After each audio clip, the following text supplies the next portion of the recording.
دہائیوں پہ پھیلی ہوئی جنگیں یہاں پر لڑیں. اس کے بعد جب قریب آ گئے تو ابھی دوست ذکر کر رہے تھے کہ سوات سے کیسے نکالا, لیکن اس کے آگے بھی تو کہانی چلتی ہے کہ ہم نے دوبارہ بھی تو سوات میں ہم لوگوں کو لے کر آئے, وہاں سے پھر لوگ اکٹھے ہو گئے اس علاقے کے, پھر وہ لوگ گئے اور وزیرستان میں جا کر آباد ہو گئے, پھر وزیرستان سے بھی وہ ذرا ہلے, بنو کی طرف وہ ساتھ ہی ہے, اور بلکہ جنوبی اضلاع جو ہیں ان کے بارے میں مسلسل ہم سن رہے ہیں, لکی مروت, ٹانک, ڈیرہ اسماعیل خان, وزیرستان, بنو, یہ جو علاقے ہیں. اچھا, بڑے سنجیدہ آپ کے رہنما ہمیں بتاتے رہے ہیں کہ یہ صورتحال بگڑ رہی ہے, یعنی جس کی طرف اب اشارہ ہو رہا ہے نا, گورننس, وہ تو آپ کو بتایا جا رہا تھا کہ بھائی آپ کی تو پولیس بھی رات کو وہاں نہیں نکل سکتی اور محصور ہو جاتی ہے پولیس اسٹیشنز میں. اب آپ کے پولیس مین اغوا ہو رہے ہیں, ابھی اغوا ہوئے ہیں نا اور واپس بھی کر دیے گئے ہیں, یعنی واپسی سے بھی یوں لگ رہا ہے جیسے وہ سمجھتے ہیں کہ یہ کوئی اتنے ہائی ویلیوڈ ایبڈکٹیز نہیں تھے, ہم دوبارہ بھی نہیں. یعنی اس طرح کا وہاں معاملہ ہے کہ ان کو اغوا کر کے بھی لے جاتے ہیں لوگ. تو شام کے بعد یہ صورتحال وہاں پر ہم بڑے دن سے سن رہے تھے. اچھا, کوتاہیاں تو چھوڑیے, اب اس میں آخری کوتاہی جس کا اس سارے معاملے سے تعلق ہے, یہ جو اسپیٹ, یہ جو ویو چل رہی ہے اس وقت, گل بہادر خان بھی انہی کوتاہیوں میں شامل ہے جسے ہم گڈ طالبان کی اصطلاح ان صاحب کے لیے بھی استعمال کی جاتی تھی.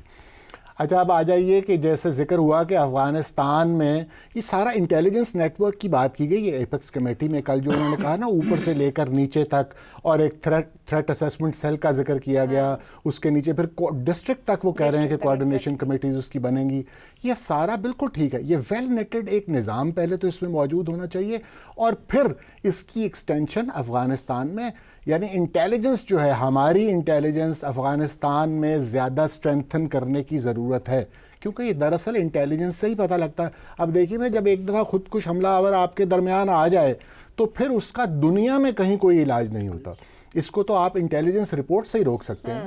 تو انٹیلیجنس کا کردار ہے. ایک اور بھی بات ہوئی, میں بھی اس کا حامی ہوں, حالانکہ ہم انتہائی پرامن ہر لحاظ سے ہمارا نقطہ نظر ہے, لیکن میں سمجھتا ہوں کہ یہ محدود کارروائی جس کا ذکر ہو رہا ہے, شاید ہمیں اس حد تک بھی جانا پڑے کہ ہماری سروائیول کا مسئلہ ہے, اب یہ سیکیورٹی کا مسئلہ ہے, ہماری جانیں جا رہی ہیں, ہمارے شہداء بڑھتے جا رہے ہیں, تو ہمیں اب آخری حد تک جا کر اس کا دفاع کرنا ہے. دوسری بات آپ نے کی سیاسی وحدت کے حوالے سے ملک میں, اس ساری چیز میں ایک رکاوٹ ہے کہ بلوچستان تو ہے ہی, چلیں وہاں بھی افغانستان لگتا ہے ویسے, لیکن یہاں پر ہمارے ملک میں ایک جو حکومت ہے وہ کیونکہ ایک سیاسی طور پر ان کی راہ بالکل کچھ اور ہے, اور ان کی تمام تر جو توجہ ہے وہ مرکوز ہے اپنے سیاسی عزائم کے اوپر, اور وہ اس لحاظ سے کتنا تعاون کر رہے ہیں, کتنا انہیں کرنا چاہیے, یہ ایک میرا خیال ہے سوال ہے, اس پر ہم زیادہ بات نہیں کرتے, لیکن میرا خیال ہے یہ سب لوگوں کے اکٹھے ہونے کا وقت ہے. یہ جس کی طرف اشارہ بھی آپ بتا رہے ہیں چیف صاحب نے کیا ہے, یہ وہ وقت نہیں ہے جہاں ہم اپنے پیٹی انٹرسٹ کے لیے چھوٹی چھوٹی باتیں کریں اور احتجاج شروع کر دیں اور اپنی تمام سرکاری مشینری کو لے کر کسی اور جگہ پہ حملہ آور ہو جائیں. میرا خیال اس کام سے پیچھے ہٹ جانا چاہیے. اس وقت اس ریئلائزیشن کی ضرورت ہے کہ ہم اپنے سروائیول کی جنگ لڑ رہے ہیں. سیاسی مفادات ایک طرف رکھ کر ملک کو کی ضرورت ہے. بریک لیں گے, بریک سے واپس آئیں گے تو بات کریں گے 24 نومبر کیا فیصلہ کرنے کو ہے, احتجاج یا جشن, اس بریک کے بعد.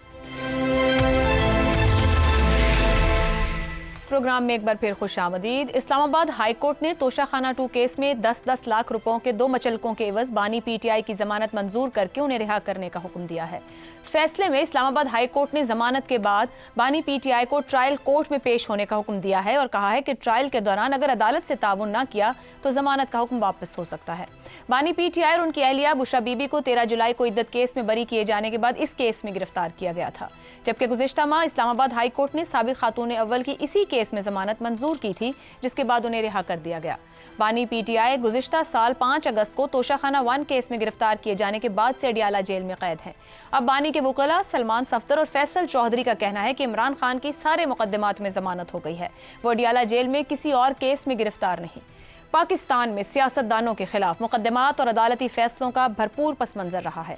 خاص حالات میں سیاستدانوں کو کسی ایک مقدمے میں سزا سنائی جاتی ہے تو حالات بدلنے پر اسی کیس میں ضمانت مل جاتی ہے. اب آج کے اس فیصلے کے حوالے سے بھی صحافتی اور قانونی حلقوں کی طرف سے مختلف طرح کی تعویلات کی جا رہی ہیں. 24 نومبر کی فائنل کال سے پہلے جس طرح علی امین گنڈاپور اور بیرسٹر گوہر کو 2-2 گھنٹوں تک بانی پی ٹی آئی سے ملاقاتوں کی اجازت دی جا رہی ہے, بہن علیمہ خان کو ملاقاتوں کے بعد بانی کے پیغامات کی تشہیر کی اجازت دی جا رہی ہے. بعض صحافتی ذرائع, بڑے اخبارات اور چینلز میں مذاکرات کی خبریں اور رپورٹس دی جا رہی ہیں. ایسے میں پاکستان کی سیاسی تاریخ کو سمجھنے والے شخص کے ذہن میں کیا کیا سوالات جنم لے سکتے ہیں.